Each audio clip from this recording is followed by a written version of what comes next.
어제 말씀에 이어서 애굽에 대한 그러한 심판의 말씀을 저희가 보게 됩니다.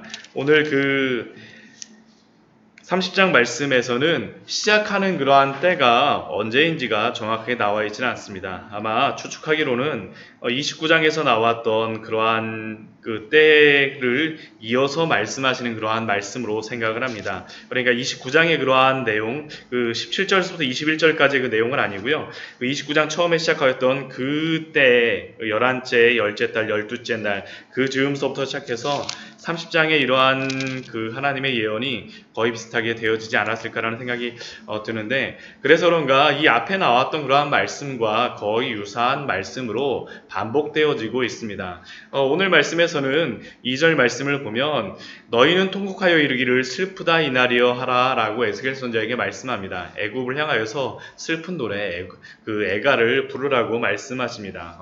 그리고 그 날들에 대하여서 그 날이 가깝고 여호와의 날이 가깝도다 라고 하나님께서 말씀하십니다. 여호와의 날, 심판의 날이 가까웠다라는 것이고, 그 심판의 날 애굽도 역시 심판을 받을 것이다라는 것이 그 이후에 나와 있는 그러한 말씀입니다. 어제 말씀에서는 그 애굽을 악어로 비유하고, 또한 그 애굽 주변에 있던 그러한 나라들을 물고기로다 이렇게 비유를 하였었는데, 그 주변에 있던 나라들이 어떠한 나라인지를 오늘 말씀을 보면 저희가 알 수 있습니다. 5절 말씀을 보면 구스, 그리고 또 붓, 룻과 모든 섞인 백성과 굽과 및 동맹한 땅의 백성들이라고 하면서 애굽과 함께 연맹하였던, 애굽과 동맹하였던 그들 모두가 함께 칼에 엎드러지리라 라고 하나님께서 말씀하시고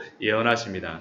그리고 그들을 붙들어 주었던 그러한 나라들, 그 6절 말씀 보면 애굽을 붙들어 주었던 그러한 자들도 다 엎드러지고, 또한 애굽의 교만한 권세도 다 낮아질 것이며, 그러니까 주변에 있던 그러한 나라들과 또한 애굽의 그러한 고관들, 바로서부터 시작해서 다 이렇게 교만한 권세도 다 낮아질 것이고, 믹돌에서부터 수에네까지, 북에서부터, 믹돌은 가장 북쪽에 있는 도시이고 수에네는 가장 남쪽에 있는 도시인데, 우리나라로 치면 한라에서 백두까지 모든 남과 남에서 북까지 다 칼에 엎드러지리라는 게 바로 하나님의 말씀입니다. 주 여호와의 말씀이니라.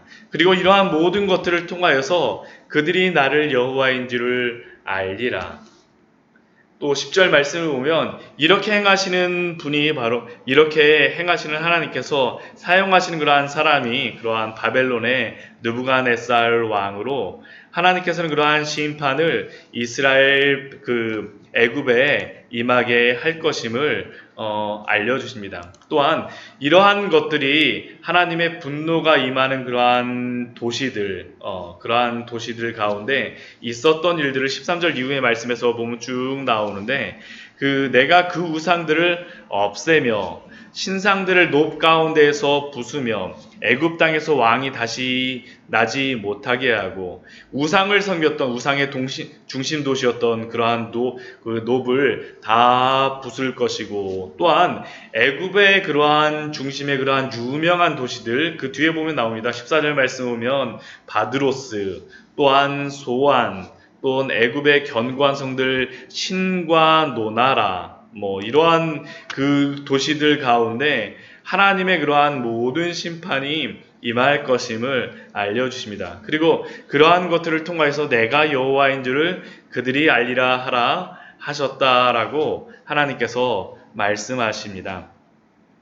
그리고 또 20절 말씀을 보게 되면 이러한 모든 심판의 말씀 뒤에 이제 조금 시간이 흘러갑니다. 29장 말씀에서 열째 달이라고 그랬는데, 20절, 30장 20절 말씀을 보면 11째 첫째 달 7째 날에 여호와의 말씀이 다시 임하십니다. 이때가 언제냐면 그 예루살렘이 11째 넷째 달에 멸망하게 됩니다. 그러니까 3달 정도가 있으면 이제 멸망하는 그때, 그러니까 이스라엘 백성들에게는 언제입니까? 이제 바로가 마지막으로 와서 도와주고 이스라엘 백성을 구해줄 수 있다라고 생각하는 그때였습니다.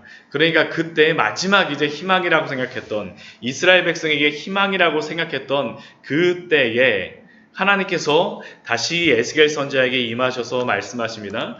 이스라엘 백성들은 애굽이 자신들을 도와줄 것을 이제나 저제나 생각하지만 21절 말씀을 보게 되면 어떻게 되냐면, 내가 애굽의 바로 왕의 팔을 꺾었더니 칼을 잡을 힘이 있도록 그것을 아주 싸매지도 못하고 약을 붙여 싸매지도 못하였다라고 말씀하십니다. 실제로 그 예레미야 37장 말씀을 보게 되면 예레미야 37장 5절과 9절 말씀을 한번 찾아볼까요? 그 뒤에 그 앞에 부분이죠. 예레미야 37장 말씀입니다.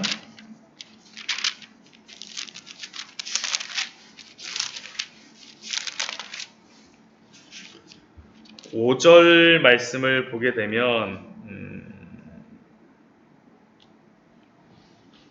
5절 말씀 우리 같이 예레미야 37장 5절 말씀을 같이 한번 읽도록 하겠습니다. 바로의 군대가 애굽에서 나오매 예루살렘을 에워쌌던 갈대아인의 그 소문을 듣고 예루살렘에서 떠났더라. 그러니까 바로가 그 중간에 한번 와서 도와줬었습니다. 실제로 다 도와줬던 그러한 경우가 있었었는데, 도와주러 왔다 어떻게 된 겁니까? 애굽 왕의 팔이 꺾이게 되어지는 겁니다. 바로가 이 느부갓네살과 제대로 싸움도 못 해보고 이 느부갓네살이 온다는 소식을 들어가고 잠깐 이렇게 포위를 풀었었는데, 그러한 것들을 제대로 한번 싸워보지 못하고 21절 말씀 보면 바로 왕의 팔이 꺾이고 팔에 힘이 빠짐으로 말미암아 다시는 그 예루살렘을 도와주지 못하게 되죠. 그리고 애굽조차도 성한 팔조차도 이제 다 꺾여서 그 손에서 떨어져 나가고 그 심판을 받으리라는 것이 바로 하나님의 그러한 말씀입니다. 결국 오늘 말씀에서는 그 예루살렘의 그러한 마지막 희망이었던 그 애굽과 바로가 기다렸었지만, 그리고 실제로도 한번 이렇게 도와주러 와갖고 도와주려고 했었지만 그것이 아무런 도움이 되지 않았더라는 거죠. 오히려 그 일을 통하여서 바로의 팔은 꺾여지고 나중에 그 애굽은 그 바벨론의 느부갓네살 왕에 멸망하는 그러한 일들이 있을 것임을 성경은 우리에게, 하나님께서는 오늘 말씀을 통하여서 우리에게 알려주십니다. 이 일을 통하여서 하나님께서는 내가 여호와인 줄 알리라, 내가 여호와인 줄 알리라라는 말씀으로 25절과 26절의 말씀에서 두 번을 통하여서 그 말씀을 하십니다. 어제의 말씀에도 보았었지만 이 이스라엘에게 애굽은 거짓 도움이요 갈대 지팡이라는 것을 계속적으로 말씀하십니다. 이스라엘은 끊임없이 이스라엘의 역사 속에서 애굽을 구하지만, 그러나 애굽은 이스라엘을 제대로 도와줄 수 없는 그러한 나라였습니다. 저희가 창세기 말씀서부터 보게 되면 애굽을 그러한 그 도움을 받는 그러한 것들이 계속 반복이 되지 않습니까? 아브라함이 족장시대 이래로 창세기 12장에도 보면 기근이 들었을 때 그가 내려간 곳이 어디였습니까? 애굽이었었죠. 애굽. 왜냐하면 애굽은 비와 상관없이 항상 곡식이 풍부한 지역이었기 때문에 기근도 상관없었고 비가 안 내리는 것도 상관이 없었고 흉년과 상관없었습니다. 애굽에만 가면 된다라고. 롯조차도 이 소돔과 고모라의 땅에 유혹을 받은 그러한 일이 무엇이었습니까? 그 소돔과 고모라의 땅이 소알까지 온 땅에 물이 넉넉하다는 것을 보고 나서 그곳으로 가게 되지 않습니까? 애굽과 같았기 때문에. 심지어는 이제 저희가 다음 주나 아마 그 정도에 보게 될 창세기 16장 말씀에 보면 아브라함의 아내 사레는 아이를 못 갖지만 누가 갖습니까?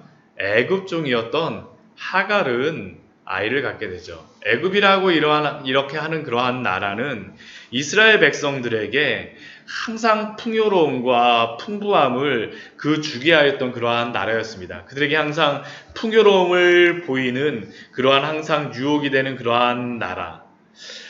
그런데 그러한 애굽을 옆에 두고 하나님께서 이스라엘 백성들에게 살아갈 수 있는 그러한 방법, 이 가나안 땅에서 너희가 사는 방법이 무엇이냐라는 것을 하나님께서 이스라엘 백성들에게 분명하게 말씀해 주는 그런 말씀이 있습니다. 신명기 11장 말씀을 보게 되면 그것에 대해서 그 말씀해 주시죠. 신명기 11장 말씀을 보게 되면 가나안 땅과 애굽 땅의 차이, 그러나 그 가나안 땅에서도 어떻게 살아가야 되는지를 우리에게 보여주십니다. 이스라엘 백성들에게 이렇게 말씀하여 주셨었죠. 그 신명기 11장 우리 9절 말씀, 우리 9절서부터 우리 한번 같이 12절까지의 말씀 우리 같이 한번 읽어보도록 하겠습니다. 신명기 11장 9절에서 12절까지의 말씀입니다. 같이 한번 읽겠습니다. 또 여호와께서 너희의 조상들에게 맹세하여 그들과 그들의 후손에게 주리라고 하신 땅, 곧 젖과 꿀이 흐르는 땅에서 너희의 날이 장구하리라.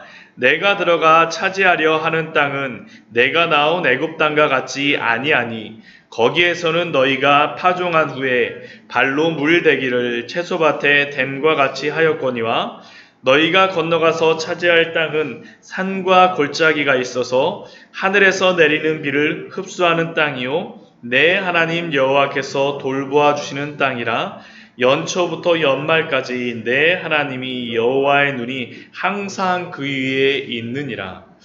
그 이스라엘에서 만나는 그러한 목사님들이 이 말씀을 참 좋아하십니다. 왜냐하면 저도 가서 보니까 이 말씀 그대로 이스라엘 땅은 진짜 되어 있는 땅입니다.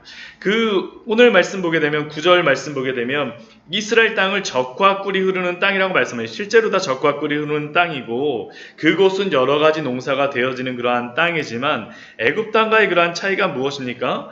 애굽 땅에서는 그 땅에 물을 걱정할 필요가 없죠. 항상 애굽에는 나일강이라고 하는 곳에서 항상 물이 풍부하기 때문에 발로 물대기를 채소밭에 댐과 같이 하였거니와 물 걱정을 할 필요가 없는 땅입니다. 근데 이 이스라엘 땅은 어떤 땅이냐 하면 그들이 차지할 땅은 산과 골짜기가 있어서 우리 교회가 광야의 샘 교회라고 하는데 이 광야가 그냥 뭐 평평한 땅이 아닙니다.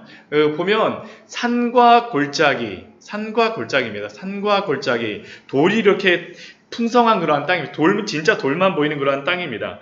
그런데 그 산과 골짜기가 있는 그 땅은 어떠한 땅이냐면 하늘에서 비만 내리게 되면 흡수하는 땅입니다. 정말 이 광야에서 비 오면 그 목사님들이 가는 곳이 있어요. 어디냐면 이 비 조금만 내려도 광야에서 이렇게 산에서 막 물이 내려가고 거기 장관을 이루는 그런 곳이 있습니다. 그래서 그쪽으로 다 차 타고서 비 온다 그러면 차 타고 가고 그 물 흘러내려가는 것을 보러 그렇게 갑니다. 물을 흡수할 수가 없는 땅입니다.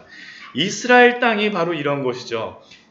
하늘에서 내리는 비를 흡수하는 땅이요. 항상 비가 내리게 되면 흘러가 버리고 마는 땅. 그러면 그들이 살 수 있는 방법은 무엇입니까? 12절 말씀이죠. 내 하나님 여호와께서 돌보아 주시는 땅이라. 하나님이 비를 내려주셔야지만 하나님이 항상 비를 내려주시고 하나님이 돌보아 주셔야지만 살 수 있는 땅이 바로 그 이스라엘 땅입니다. 그렇기 때문에 축복된 땅이죠. 하나님이 내려주셔야지만 하나님이 보여주셔야지만 언제서부터 언제까지요? 연초부터 연말까지 내 하나님의 눈이 항상 그 위에 있어야지만 살아갈 수 있는 땅이 바로 이스라엘 땅입니다. 그런데 이스라엘 백성들에게 항상 유혹되는 땅은 어디입니까? 애굽이죠. 애굽. 항상 물이 풍성한 땅, 항상 물이 흐르는 땅. 그러나 그 애굽은 이스라엘 백성에게 축복의 땅이 아닙니다. 왜 그러냐 하면 그곳에서는 항상 풍성하기 때문에 하나님의 은혜를 맛볼 수가 없습니다. 그러나 하나님이 항상 돌보아 주시는 그 땅에서 비가 내리게 되면 항상 어떻습니까? 이 비를 하나님이 주셨구나. 이스라엘 백성들은 비 오면 비 우산 쓰지 않습니다. 그냥 비 맞고 다닙니다. 왜냐하면 그 비를 하나님이 주셨기 때문입니다.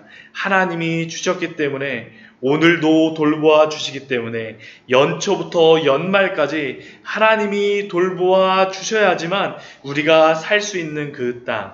이것이 바로 이스라엘 백성들에게 주신 고난이라고 생각되지만 그것이 바로 이스라엘 백성의 축복임을 또한 이스라엘 백성들에게 말씀하여 주십니다.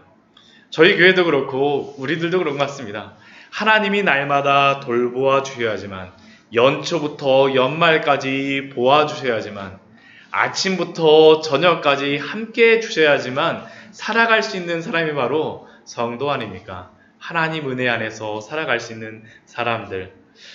오늘 그 에스겔 30장 말씀에서는 애굽의 그러한 유혹에 대하여서 왜 하나님이 애굽을 의지하게 못하였는지에 대해서 말씀합니다. 바로 이것을 보라는 것이죠. 신명기 11장 말씀과 같이 연초부터 연말까지 내가 도와주는 그 땅에서, 그곳에서 나만을 의지하고 살라라고 우리에게 말씀하여 주십니다.